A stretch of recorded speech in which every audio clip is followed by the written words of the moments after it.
Saludos cordiales, estimados amigos y hermanos. Seguimos con la serie de estudios con el objetivo de conocer cómo el Satán de la Biblia hebrea se transformó en Satanás. El estudio, como siempre, es presentado con una exégesis neutra e independiente, fuera de toda confesión religiosa y libre de cualquier dogma. En los estudios anteriores hemos comprobado que el título El Satán de la Biblia hebrea se convirtió en un nombre propio en la Biblia cristiana o Nuevo Testamento, en Satanás o Diablo, una figura imaginaria siniestra para el ser humano, capaz de dañar a cualquiera sin que el Dios Yahvé pueda impedirlo. Vimos también que el Satán era miembro de la corte celestial de Yahvé, de quien recibía órdenes y las ejecutaba, como se puede apreciar en el Salmo número 82, verso número 1. Dice allí: Dios preside el consejo celestial, entre los dioses dicta sentencia. Pero el Satán, después de ser otro dios en la corte celestial, porque Yahvé entre los dioses dicta sentencia, el Satán fue rebajado al nivel de arcángel y convertido en otro ser creado a la imagen y semejanza del Dios Yahvé. Recordemos que según la leyenda del Éxodo, el Dios Yahvé estaba sujeto al Dios Elión, quien le nombró el Dios territorial de Judá, según Deuteronomio capítulo 32, versículos 8 y 9. Dice allí: cuando Elión daba a cada pueblo su heredad y distribuía a los hijos del hombre, trazando las fronteras de los pueblos según el número de los hijos de Israel, porque la porción de Yahvé es su pueblo, Jacob es el cordel de su heredad. De modo que en la antigua religión de Judea, los personajes folclóricos o mitológicos eran ascendidos o rebajados de categoría, como en el fútbol. La excepción fue el caso del Satán, que no solo fue rebajado a la categoría de ángel, sino que además fue demonizado y nombrado el príncipe de los demonios. La élite sacerdotal judaíta, al imponer a Yahvé como el Dios titular de Judea, demonizó a las deidades ancestrales de Canaán, entre ellos a los dioses Elión, Shaddai, Baal, Ashera, incluso al dios el Dios de Israel. Todos pasaron a la categoría de ídolos y demonios. El apóstol Pablo, un fariseo legalista, siguió el procedimiento de los sacerdotes del partido persa, de convertir a los dioses de otros pueblos y de épocas pasadas en los demonios de su tiempo. Según Pablo, el único mediador autorizado por Yahvé era el Jesús divinizado. La Iglesia Católica Romana hizo lo mismo en todos los continentes, demonizó y eliminó a los dioses ancestrales e impuso a los santos católicos y el catecismo. En nuestros días, las iglesias evangélicas repiten la antigua práctica, al demonizar a los santos de la Iglesia Católica y condenar su estructura organizativa y sus enseñanzas.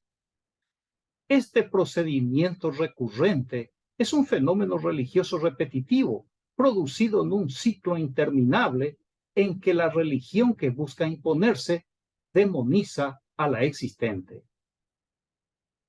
Muy bien, este estudio se desarrolla bajo el título "Y aquel Satán habitó entre nosotros".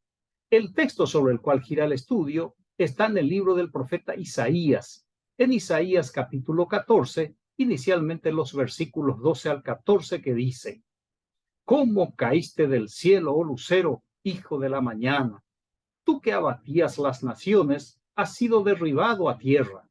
Tú que decías en tu corazón: subiré a los cielos en lo alto, junto a las estrellas de Dios levantaré mi trono, y en el monte del testimonio me sentaré, a los lados del norte.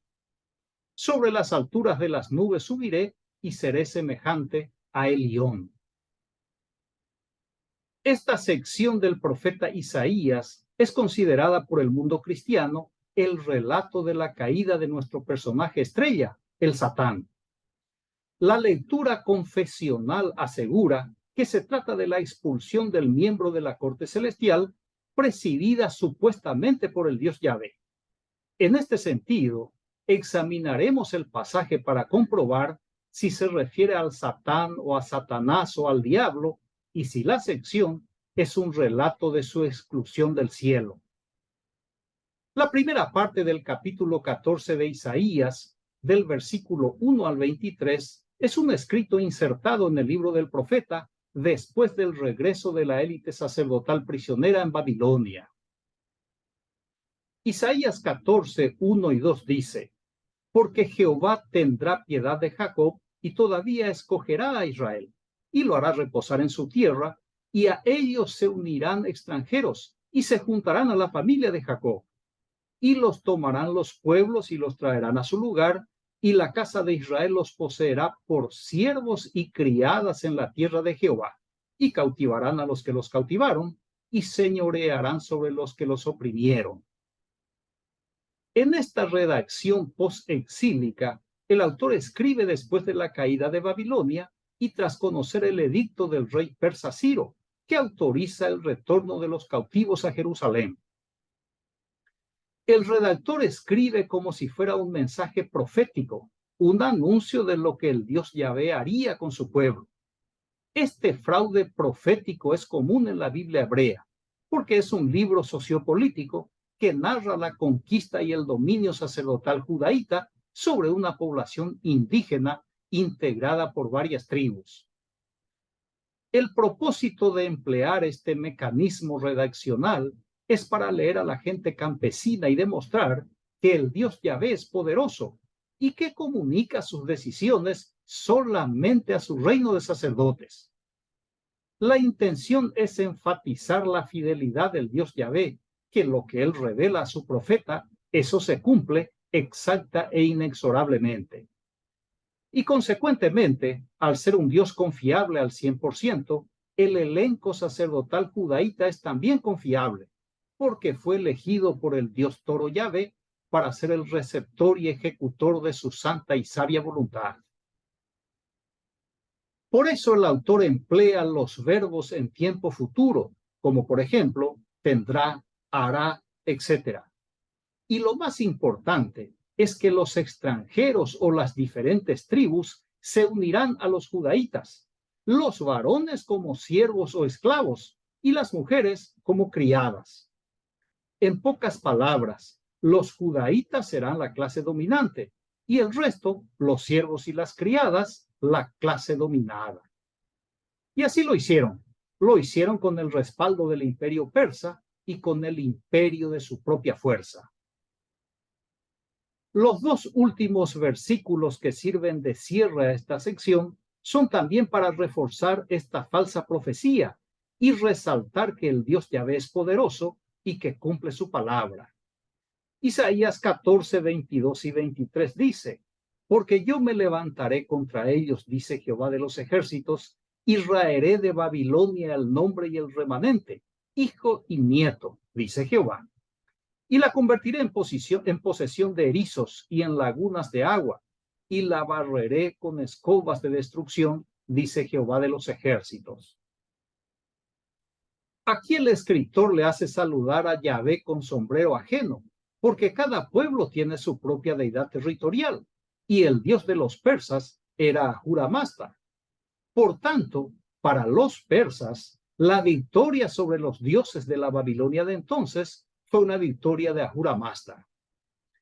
Además, cabe recordar que Yahvé fue elegido el dios de la clase dominante justamente estando los sacerdotes en Persia, porque cuando Babilonia conquistó el diminuto reino de Judá, el dios Yahvé ni siquiera había entrado en el templo jebuseo, según el libro del profeta Ezequiel.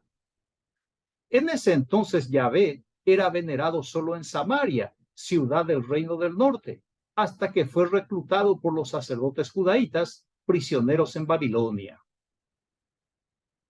En otra propaganda político-religiosa, en Isaías 45:1 dice: así dice Jehová a su ungido, a Ciro, al cual tomé yo por su mano derecha, para sujetar naciones delante de él y desatar lomos de reyes, para abrir delante de él puertas, y las puertas no se cerrarán. Este texto es la evidencia de que Judá e Israel se convirtieron en vasallo del imperio persa, reconociendo que Ciro es el Mesías de Yahvé y la élite sacerdotal su representante legal para todos los efectos. Con este texto, los sacerdotes le dicen al pueblo que el rey Ciro les había comisionado, que todo lo que hagan será por su orden y que detrás del rey Ciro está la mano del Dios Yahvé, el Dios de la nueva clase dominante, la élite sacerdotal judaíta. Muy bien, pasemos al siguiente par de versículos de la sección que estamos examinando. Isaías 14, 3 y 4. Dice allí: y en el día que Jehová te dé reposo de tu trabajo y de tu temor, y de la dura servidumbre en que te hicieron servir, pronunciarás este proverbio contra el rey de Babilonia y dirás: ¿cómo paró el opresor? ¿Cómo acabó la ciudad codiciosa de oro? Esta es la presentación de la composición sarcástica en contra del rey de Babilonia, una obra literaria que sirve de desahogo al escritor y a su entorno por el sentimiento amargo y largo tras la destrucción del templo jebuseo y de la ciudad de Jerusalén y por el destierro de la clase sacerdotal junto a la gente capacitada y adinerada de la aristocracia de Judea. Recuerde que el sujeto de quien se habla es el rey de Babilonia, el que había sucumbido ante el imperio persa. Esto está claro en el versículo 4 y enfatizo para resaltar que no se trata del Satán, el personaje sobresaliente de esta serie de estudios. Con esto en mente, analicemos Isaías 14 del 12 al 14 en adelante. ¿Cómo caíste del cielo, oh lucero, hijo de la mañana? Tú que abatías las naciones, has sido derribado a tierra. Tú que decías en tu corazón: subiré a los cielos en lo alto, junto a las estrellas de Dios levantaré mi trono, y en el monte del testimonio me sentaré a los lados del norte. Sobre las alturas de las nubes subiré y seré semejante a Elión. No pierda de vista que el autor se refiere al que abatía naciones, al rey de Babilonia. El rey de Babilonia que fue depuesto por el imperio persa, encabezado por el rey Ciro. La caída del monarca de Babilonia ya se produjo y es de conocimiento del escritor, quien emplea las frases de entrada: tú que abatías, tú que decías.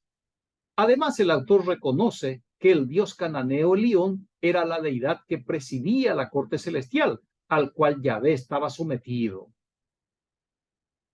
El redactor compara al rey de Babilonia con el lucero de la mañana, un astro que, en la mitología cananea, era un dios que deseaba estar a la cabeza de todos los dioses y, según se creía, habitaba en un monte distante con rumbo norte. Esta intención del dios lucero de la mañana, el autor emplea para mofarse del orgulloso rey de Babilonia, que terminó derribado como el dios pagano. Respecto a la frase caíste del cielo, la enciclopedia judía confirma que la caída del cielo tiene un paralelo en la mitología cananea, que en la antigua religión cananea la estrella de la mañana está personificada como el dios Atar o Astar o Ashtar, el dios del lucero del alba. Astar intentó ocupar el trono de Baal y, al descubrir que no podía, descendió y gobernó el inframundo. Así se observa en Isaías 14:15, que dice: mas tú derribado eres hasta el Seol, a los lados del abismo. Esta escena asociada con la caída de Satanás es una idea que se reproduce con fuerza y detalle en los libros de Enoc, textos intertestamentarios que no fueron canonizados, pero que están presentes en los evangelios, en el pensamiento de Saulo de Tarso y en el libro de Apocalipsis. Así, en segunda de Enoc 11:39 dice: pero uno del orden de los ángeles, apartándose juntamente con la formación que estaba a sus órdenes, concibió el pensamiento inaudito de colocar su trono por encima de las nubes que están sobre la tierra, para así poder equipararse con mi fuerza. La descripción es el eco de Isaías 14, y es la evidencia escrita más antigua de que el dios, el Satán, otrora miembro del Consejo Celestial de Yahvé, fue reducido por el escritor a la figura de un arcángel. La idea en esta leyenda es que Satanás es una criatura rebelde y que no es un dios, mientras que su creador, el dios Yahvé, seguía al mando de Judea. En otro libro, que tampoco está en la Biblia hebrea, pero que fue canonizado por la Iglesia Católica, se menciona el motivo de la caída del diablo, igual que en los escritos del profeta Isaías y de Enoc. Sabiduría capítulo 2 versículos 23 y 24 dice: porque Dios creó al hombre para la inmortalidad y lo hizo a imagen de su mismo ser. Pero la muerte entró en el mundo por envidia del diablo y la experimentan sus secuaces. Esa idea legendaria forma parte de la teología de la Biblia cristiana, el Nuevo Testamento, y cito apenas a modo de ejemplo, segunda de Pedro capítulo 2 versículo 4. Dice allí: pues si Dios no perdonó a los ángeles que pecaron, sino que precipitándolos en los abismos tenebrosos del Tártaro, los entregó para ser custodiados hasta el juicio. En la mitología griega, el Tártaro es el lugar más bajo del universo, es el inframundo. Y en la teogonía de Hesíodo, en el Tártaro se encierra a los monstruos, a los titanes. Así que el autor de la carta atribuida a Pedro afirma que el mitológico lugar o en el mitológico lugar están detenidos y bajo custodia los ángeles que pecaron en la legendaria rebelión celestial. Por su parte, Saulo de Tarso, inspirado en su conocimiento de la mitología griega, relata que el Cristo de su creación había visitado el Tártaro. Efesios capítulo 4, versículo 9 dice Pablo: ¿qué quiere decir subió? Sino que también bajó a las regiones inferiores de la tierra. El apóstol Pedro nos cuenta la actividad del Cristo del apóstol Pablo en el Tártaro. Esto está en Primera de Pedro capítulo 4, versículo 6. Dice allí: pues aún a personas muertas se les anunció la buena noticia, para que pudieran vivir en el Espíritu, según Dios, aunque en este mundo hubieran sido juzgados en el cuerpo, según los hombres.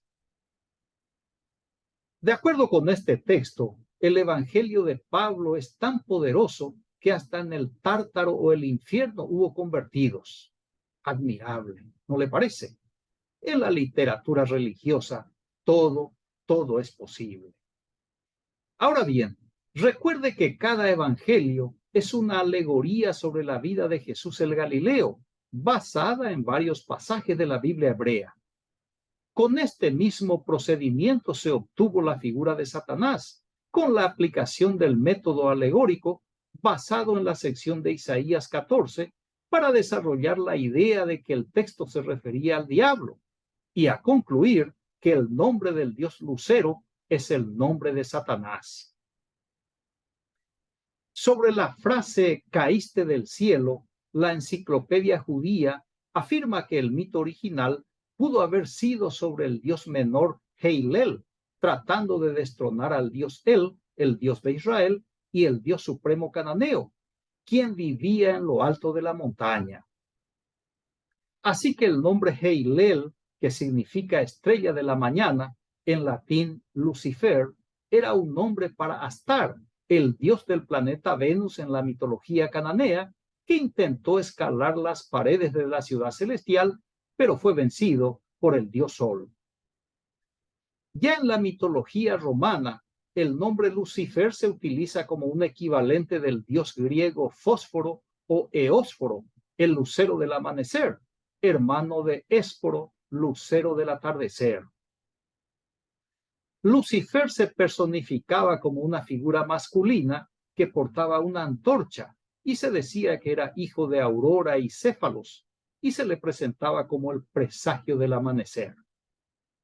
No obstante, además del sentido grecolatino del término, Lucifer ya era identificado por la tradición veterotestamentaria como una estrella caída, ya que en el lenguaje bíblico las estrellas representan a los ángeles. En la liturgia católica de la Pascua se compara a Jesús resucitado con el alba del domingo de resurrección, con el lucero, con la estrella más brillante y luminosa de la madrugada, venerada por los cananeos como el dios Astar o la diosa Venus. Y cuando Jerónimo tradujo las escrituras hebreas al latín en el siglo IV, los romanos llamaban Lucifer a su estrella de la mañana o planeta Venus. Y en la Edad Media, Lucifer se convirtió en el nombre más popular para referirse al diablo. Así aparece en la Biblia Sacra Juxta Vulgata Clementina, la edición de 1946, que dice, Isaías 14:12, Quomodo esigiste Gicaelo Lucifer. La versión de la Biblia del rey Jacobo, King James, traduce lucero de la mañana como Lucifer, término que significa portador de luz, utilizado para referirse a Satanás. De nuevo, Isaías 14:12 en la versión King James. How art thou fallen from heaven, O Lucifer, son of the morning. En la nueva versión de la Biblia King James se mantiene el mismo término latino. De nuevo, Isaías 14:12 dice, How you are fallen from heaven, O Lucifer, son of the morning. Lo interesante en toda esta historia mitológica que fue teologizada es que en el libro de Apocalipsis el autor le hace decir al Jesús divinizado que él es el dios Astar o la diosa Venus, que él es el antiguo dios cananeo, el lucero de la mañana, el Lucifer de San Jerónimo. Apocalipsis 22:16 dice, Yo Jesús he enviado a mi ángel para darles testimonio de lo referente a las iglesias. Yo soy el retoño y el descendiente de David, el lucero radiante del alba. Esta es la versión de la Biblia Jerusalén Latinoamericana, edición 2007. Ya en la versión de la Biblia textual, edición 1999, dice lo siguiente. Siempre Apocalipsis 22:16, por supuesto. Yo, Jesús, he enviado a mi ángel para daros testimonio de estas cosas sobre las iglesias. Yo soy la raíz y el linaje de David, la estrella resplandeciente de la mañana. El sincretismo religioso es muy evidente, tanto en la Biblia hebrea como en la cristiana. La epístola atribuida a Santiago es otra evidencia de la ensalada de creencias mitológicas.